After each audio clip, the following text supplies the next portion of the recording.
நான் லாஸ்டா வீடியோ போட்டப்ப தமிழ்நாடோட சிஎம் ஸ்டாலின் ஐபிஎல் ஆர்சிபி ஒரே ஒரு கப்பு தான் ஜெயிச்சிருந்தது. கருப்பு படம் ரிலீஸ் பண்றேன்னு சொல்லி போஸ்ட்பான் பண்ணிக்கிட்டு இருந்தாங்க. சாய வெங்கர் மேல இன்டர்நெட் ஹேட் அதிகமா இருக்கு. மைக்கேல் ஜாக்சன் படம் ரிலீஸ் ஆகல. பாய்ஸ் ஃபினாலே பீக்கா இருக்கும்னு நினைச்சு எல்லாரும் வெயிட் பண்ணிக்கிட்டு இருந்தாங்க. இன்வின்சிபிள்ங்கிற கார்ட்டூன் சீரிஸ்க்கு தமிழ்ல ஃபேன்ஸ் கம்மியா இருந்தாங்க. கேபர் வாசிக்கு வந்து ஃபேமஸ் ஆகி ட்ரால் ஆகாம அண்டர்ரேட்டடாவே இருந்தாங்க. பிராங்கி பண்ணி பாட்டு யாருக்குமே தெரியாது. நாங்க 4 பேர் பாட்டு ரிலீஸ் ஆனப்ப எல்லாரும் ஓட்டிக்கிட்டு இருந்தாங்க. மியூசியம் முருக்கு 2 ட்ரெய்லர் வரல. மியூசியம் முருக்குல ஆதினா போஜ்புரி பாட்டு போடுவார்னு யாரும் எதிர்பார்க்கல. எலெக்ஷன் ரிசல்ட்ஸ் எப்படினாலும் டிஎம்கே தான் ஜெயிக்கும்னு எல்லாரும் நினைச்சிட்டு இருந்தாங்க. நான் சேனல்ல இருந்து கேப் எடுத்த கேப்ல என்னென்னமோ நடந்துருச்சு. அதை தான் இந்த வீடியோல பார்க்க போறோம். In case if you forgot who I am and you are new to my channel, let me reintroduce myself.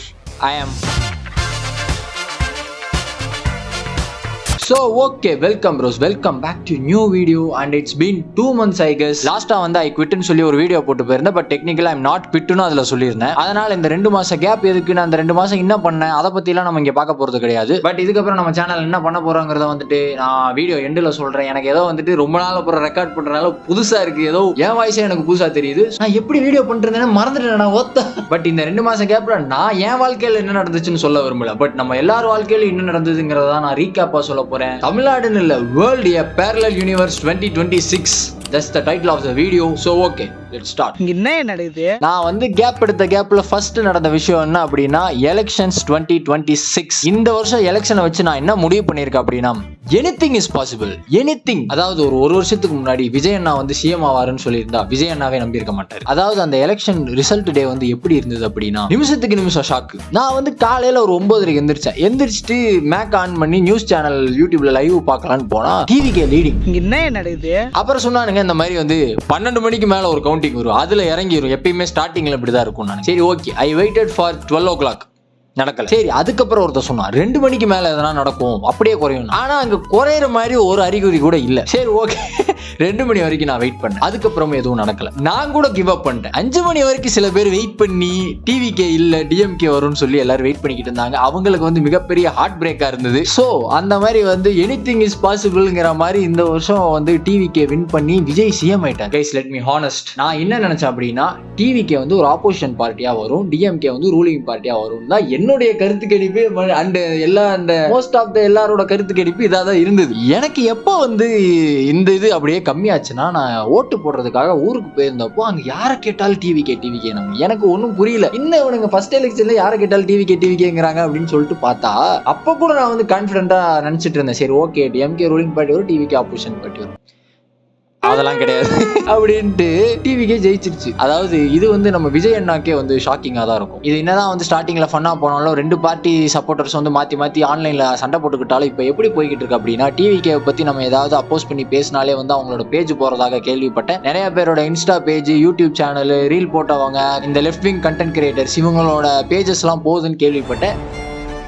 It started already. So இன்னும் 1 மாதம் கூட முடியல, அதுக்குள்ள நிறையாவே நடந்திருக்கு. இந்த நிலைமையில வந்து நான் எதுவும் என்னுடைய ஒப்பீனியன்களை சொல்லி என் சேனலை பறிபோக விரும்பவில்லை. அதனால போக போக நீங்களே அடி வாங்கி தெரிஞ்சுப்பீங்க. யாரோ ஒருத்தர் போட்டிருந்தாரு குப்பை எங்க போடுறதுன்னு கேட்டதுக்கு குழி தோண்டி புதைக்க சொன்னாங்களா. என்ன நடக்குது? ஸோ இந்த மாதிரி தமிழ்நாட்டில் இப்படி போய்கிட்டு இருந்த டைம் கரெக்டா டைமிங்க்கு ஏற்ற மாதிரி பாய்ஸ் ஃபினாலே வந்திருந்தது. Yes, let's talk about boys finale. Homelander வந்து எவ்வளவு பெரிய வில்லன்கிறத வந்துட்டு சீசன் 3ல சூப்பரா காமிச்சிருப்பானுங்க. ஏன்னா சோல்ஜர் பாய், புச்சர், அதுக்கப்புறம் வந்து ஹியூகிக்கும் பவர் இருக்கும். இவங்க எல்லாம் சேர்ந்து சண்டை போட்டே ஹோம்லேண்டரை முடிக்க முடியாது. ஸோ அப்படி இருக்கப்போ நான் வந்து இந்த ஃபினாலேவை ரொம்ப எதிர்பார்த்துக்கிட்டு இருந்தேன். ஏன்னா அந்த V1 அந்த இது கிடைச்சிருச்சு அப்படின்னா என்ன சொல்லிட்டு இருந்தானுங்க, ஹோம்லேண்டரால இம்மோர்டல் பவர் வந்துடும், அவனுக்கு வந்து எதுவுமே அவனை வந்து யாராலையுமே தடுக்க முடியாது ஆகும் அப்படின்னானுங்க. அதே மாதிரிதான் வந்து இந்த சீசன் ஃபுல்லா ஃபில்லரா வச்சு நம்மளை சாவடிச்சு லாஸ்ட் எபிசோடுக்கு முன்னாடி எபிசோடுக்கு அவனுக்கு அந்த பவர் வந்துரும். மேல வானத்தை பார்த்தாலும் அடிப்பான். வானத்தை பார்த்து அடிப்பான். வானத்தை பார்த்து லேசர்லாம் அடிச்சதுக்கு அப்புறம் நான் என்ன நினைச்சேன், சரி ஓகே அட்லீஸ்ட் ஒரு சைடு நடந்துரும் போல பாய்ஸ் அந்த இதுக்குள்ள அப்படிங்கிற மாதிரி. இப்போ அந்த அட்டாக் அண்ட் டைட்டன் ஃபினாலே இருக்குல்ல, எரன் வந்து போவானே ரம்பிள் பண்ண, அந்த மாதிரி ஏதாவது ஒன்று நடக்கும் அப்படின்னு சொல்லி எதிர்பார்த்துட்டு இருந்தேன். ஆனா ஒரு நடக்கல. லிட்டரலி ஒன்னும் நடக்கல. கேட்டா பட்ஜெட் பிரச்சனைன்னு சொல்லி ஒரு ரூமுக்குள்ள முடிச்சுட்டானுங்க. அவர் எம்எல்ஏடா தெரியுமேடா, அவர் என்னடா பண்ணி வச்சிருக்கீங்க? இன்னொன்னு என்னன்னா, எல்லாரும் வந்து ஹோம்லேண்டர் வந்து பவர் போனதுக்கு அப்புறம் ஹி சோ வீக், அவன் வந்து கெஞ்சினது ஐ வில் சக்யூர் டிக் அப்படிங்கறதெல்லாம் சொன்னதெல்லாம் வந்துட்டு இப்படிலாம் வந்து ஹோம்லேண்டர் இருக்க மாட்டா அப்படின்னு நிறைய பேர் சொல்லிட்டு இருந்தாங்க. எனக்கு அது கூட லாஜிக்கலா தெரிஞ்சது. ஏன்னா கேரக்டரைசேஷன் படி பாத்தீங்கன்னா Homelander is a very insecured person. அவன் வந்து ஏதோ அவனை வந்து பெரிய மேஸ்குலினிட்டி இருக்க ஆளுன்னு வந்து நிறைய பேர் நினைச்சிட்டு இருக்கேன். கிடையாது. அவன் லிட்டரலி வந்து ஒரு மேன் சைல்டு. அவன் கிட்ட அவன் பவர் மட்டும் இல்லைன்னா அவன் அப்படிதான் ரியாக்ட் பண்ணுவான். ஏன்னா அவன் வந்து அவனோட இன்செக்யூரிட்டி, அவனோட மேன் சைல்டு தனத்தை எல்லாம் வந்து அந்த பவர் வச்சுதான் முட்டு குத்துட்டு இருந்தான். ஸோ ஹோம்லேண்டருக்கு பவர் போச்சுன்னா அவன் அப்படிதான் ரியாக்ட் பண்ணுவான். அந்த ஒரு லாஸ்ட் 10 மினிட்ஸ் வரைக்குமே அவன் எவ்வளவு பெரிய ஸ்ட்ராங்கா வந்து அவனோட மேனரிசம் இருக்கும், அவன் எப்படி இது பண்ணுவாங்கிறதான் பார்த்துருப்போம். ஆனா ஒன்ஸ் அவனுக்கு பவர் போனதுக்கு அப்புறம் அவன் பாடி அப்படியே வீக் ஆகி அது வந்து என்னால ஃபீல் பண்ண முடிஞ்சது. நான் வந்து ஐம் நாட் ஈவன் லையிங். நான் வந்து அந்த சீனை வந்து நான் ஸ்பாய்லர்ல பார்த்துட்டு என்னடா அவன் இப்படி ஆயிட்டான் அப்படிங்கிற மாதிரி எனக்கு ஒரு மாதிரி வீக்கான மாதிரி இருந்தது. ஸோ அந்த அளவுக்கு பீக் ஆக்டிங்கா இருந்தது. But totally fumbled the season finale. இதுக்கு ஓத்தா போங்க, எல்லா சீரிஸோட ஃபினாலே பி மாதிரி தான் எடுக்கிறானுங்க. இந்த மாதிரி பாய்ஸ் வந்து ஒரு வழியா முடிஞ்சது. இட்ஸ் நாட் சாட்டிஸ்ஃபைடுங்கிறதா ஒரு உண்மை. ஏன்னா அவனுங்க செட் பண்ண ஸ்டாண்டர்ட்ஸ்க்கு ஃபினாலே அவ்வளோ முக்கியம் இருந்தது.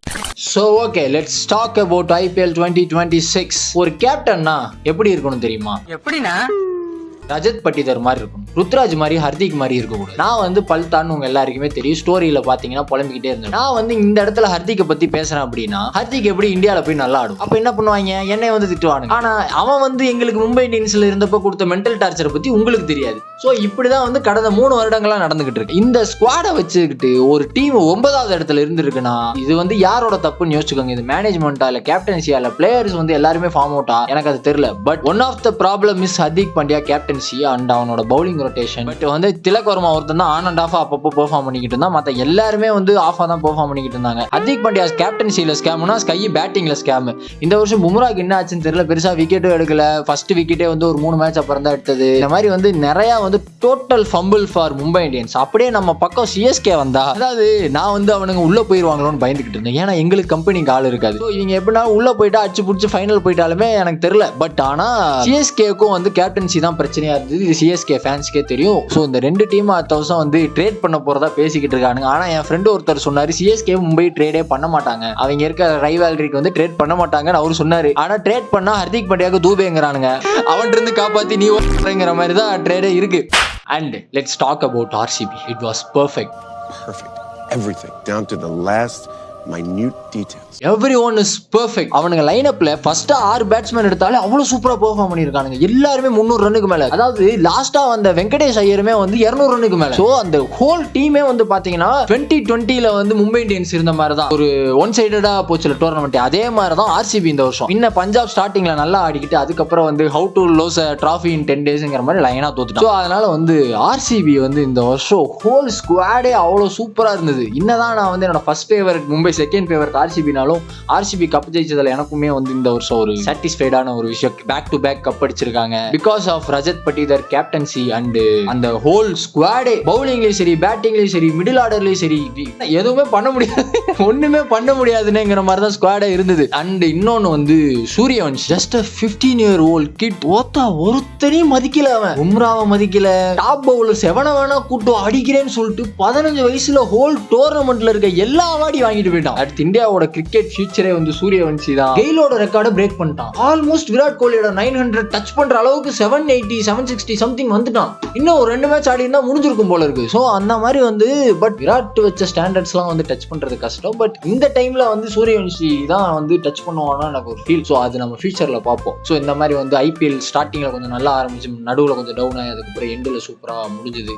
அண்ட் வந்து நான் ஆவலுடன் வெயிட் பண்ணிக்கிட்டு இருந்த மைக்கேல் ஜாக்சன் படம் ஃபைனலி ரிலீஸ் ஆச்சு. மைக்கேல் ஜாக்சன் படம் நிறைய பேருக்கு ஒர்க் ஆகலன்னு சொன்னாங்க. ஆனா எனக்கு ரொம்ப பிடிச்சிருந்தது. அவங்க ஸ்லோவா செட் பண்ணி கொண்டு போனாங்க. என்ன அப்படின்னா, அவங்க இந்த படம் ரிலீஸ் பண்ணது ஒரு ஃபர்ஸ்ட் ஹாஃபோட கதை, பட் பார்ட் 1 ரிலீஸ் பண்ணிட்டாங்க. எனக்கு பர்சனலி மைக்கேல் ஜாக்சன் ரொம்ப பிடிக்கும். நான் மைக்கேல் ஜாக்சன் எனக்கு கடைசி 3 வருஷம் ஸ்பாட்டிஃபை ரேப்ல வந்து ஃபர்ஸ்ட் ஆர்டிஸ்ட் மைக்கேல் ஜாக்சன் தான். ஸோ அதனால வந்து எனக்கு அந்த படம் ரொம்ப கனெக்ட் ஆச்சு. அதுவும் இல்லாம நிறைய பாட்டு வந்து எனக்கு தெரிஞ்ச பாட்டு தான் வந்து நான் அப்படியே பாடிட்டே கேட்டுக்கிட்டு இருந்தேன். இன்னும் FTFS போக முடியல, அவ்வளவுதான். ஸோ அதே மாதிரி மைக்கேல் ஜாக்சன் படம் ரிலீஸ் ஆயிருந்தது. அப்புறம் கருப்பு ஒரு வழியாக நண்பர்களே, கருப்பு வந்து பல போஸ்ட்பான்களை தாண்டி, பல ஃபிளாப்புகளை தாண்டி சூர்யாக்கு கடைசியா வந்து ஒரு தியேட்ரிக்கல் ஹிட் வந்தது.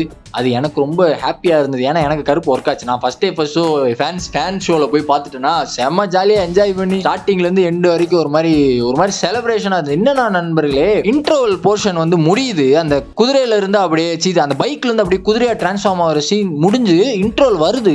ஹோல் தியேட்டர் ஒரு 5 to 10 மினிட்ஸ்க்கு எரப்ட் ஆயிட்டே இருக்கானுங்க. எல்லாரும் அவ்வளவு சாட்டிஸ்ஃபைடா படம் பார்த்தானுங்க. சம்டைம் ஜிபியு மாதிரியும் கருப்பு மாதிரியும் படங்கள் வந்தா கொஞ்சம் இந்த மாதிரி என்ஜாய் பண்ணி பார்ப்பாங்க. இதுல ஜிபியூலையும் கருப்புல என்ன ஒரு பிளஸ்னா ஸ்கிரீன் பிளே தான். அவங்க என்னதான் பிரெயின் ராட்டடா எடுத்திருந்தாலும் ஜிபியூ அளவுக்கு கருப்பு பிரெயின் ராட்டட் கிடையாது. சம்பாட் கொஞ்சம் பிளாட் இருந்தது கருப்புல. பட் அதனால எனக்கு நான் கருப்பு ரொம்ப என்ஜாய் பண்ணி பார்த்தேன் இந்த வருஷத்துல. அதுக்கப்புறம் சாயபேங்கர் மை சாயபேங்கர் ஹேட் வெண்ட் அவேங்கிற மாதிரி ஜிம்மல எல்லாம் வந்து இப்போ போனாலே வந்து கருப்பு பிளேலிஸ்ட் தான் போட்டு நான் வந்து பேஷ் பண்ணிக்கிட்டு இருக்கேன். எல்லா ஆல்பம் ஹோல் ஆல்பமே சூப்பரா இருந்தது. பேக்ரவுண்ட் ஸ்கோர் சூப்பரா இருந்தது. எல்லா சீனும் அவ்வளவு எலவேட் பண்ணியிருந்தான். பயங்கரமா இருந்தது. சாயபேங்கருக்கு ஒரு அப்பாலஜி லெட்டர் கொடுத்துட்டு, ஏன்னா வந்து போன டைம் இதே மாதிரி தான் நல்லா இருப்போம் ரிலீஸ் ஆச்சு. அது ஒரு ஃபேஸ்ல கேட்டப்ப எனக்கு ரொம்ப ரிலேட்டபிளா நல்லா இருந்தது. ஸோ அதனால வந்துட்டு நல்லா இருப்போ வந்து எனக்கு நான் வந்து அதிகமா கேட்ட பாடல்கள் ஒன்று வந்தது. இன்னும் பயமா இருக்கு அப்படின்னா, ரொம்ப வருஷமா வந்துட்டு என் ஸ்பாட்டிஃபை ஆப்ல வந்து யாருமே புது ஆர்டிஸ்டே வரல. எல்லாருமே ஓல்ட் ஸ்கூல் தான் இருந்தாங்க. Ilaiyaraaja, AR Rahman, Eminem, Michael Jackson இந்த மாதிரி தான் இருந்தாங்க. ஃபர்ஸ்ட் டைம் எனக்கு தெரிஞ்சு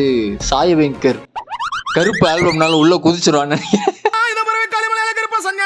சரி, ஓகே நண்பர்களே, இந்த மாதிரி வந்து இந்த 2 மாத கேப்ல வந்து என்னென்னமோ நடந்தது. இதெல்லாம் வந்துட்டு கொஞ்சம் பேரலல் யூனிவர்ஸ் மாதிரி எனிதிங் இஸ் பாசிபிள் தான். ஏன்னா என்னென்னமோ நடக்குது நம்ம வாழ்க்கையிலேயே வந்து என்னென்னமோ நடக்குது.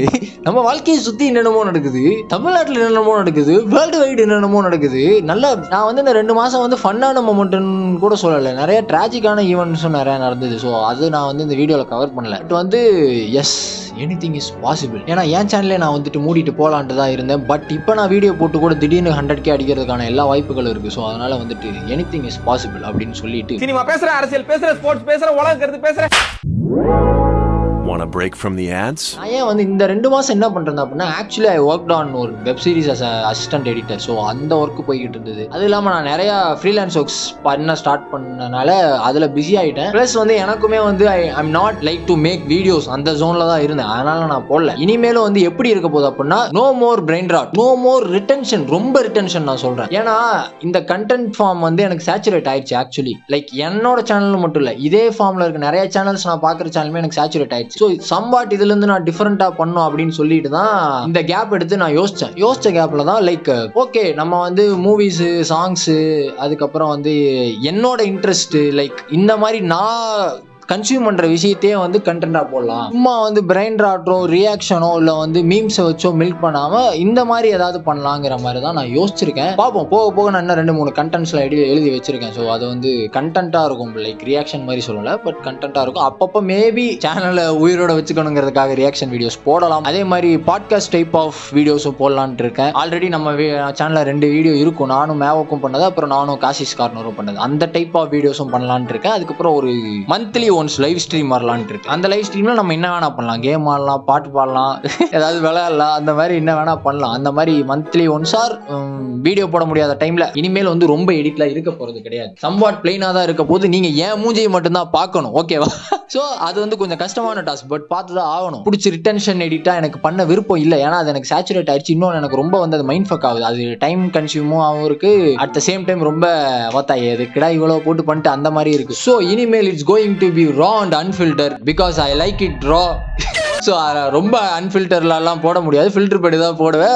நான் சும்மாவே பார்த்து தான் பேசுவேன். ஸோ அந்த மாதிரி வந்து ஸோ இனிமேல் கொஞ்சம் ஃபன்னாகவும் இன்ஃபர்டைன்மெண்ட்டாகவும் இல்லை வந்து பாட்காஸ்ட் டைப்பாகவும். ஏன் அப்படின்னா அந்த சேனல் எவால்வ் ஆனதோட தாண்டி நான் கொஞ்சம் மென்டல் எவால்வ் ஆனேன். நான் கொஞ்சம் மென்டல் கிரைசிஸ்க்கு போனேன், ஐடென்டிட்டி கிரைசிஸ்க்கு போனேன். அதெல்லாம் தாண்டி வந்து இப்போ வந்து ஒரு ஜோனில் உட்காந்து பேசிக்கிட்டு இருக்கேன். ஸோ இதுக்கப்புறம் கொஞ்சம் கண்டென்ட்டையும் சேஞ்ச் பண்ணி நீங்களும் பார்க்குற மாதிரி எனக்கும் சாட்டிஸ்ஃபையாக இருக்க மாதிரி மட்டும்தான் நான் கண்டென்ட் போட போகிறேன். அது எப்படி வரப்போகுதுன்னு எனக்கு தெரியல. But somewhat different from previous videos, அதுதான் நான் சொல்ல விரும்புகிறேன். அப்படின்னு சொல்லிட்டு இந்த வீடியோவை முடிச்சுக்கிறேன். இவ்வளோ நாள் வந்து என்னை மிஸ் பண்ணியிருந்தீங்கன்னா ஐ மிஸ் யூ கேட் அப்படின்னு கமெண்ட் போடுங்க. Like, hype, what ever you want to டூனா பண்ணுங்க. பண்ணிட்டு சப்ஸ்கிரைப் பண்ணிடுங்க. ஓகே, சைனிங் ஆஃப், பாய்.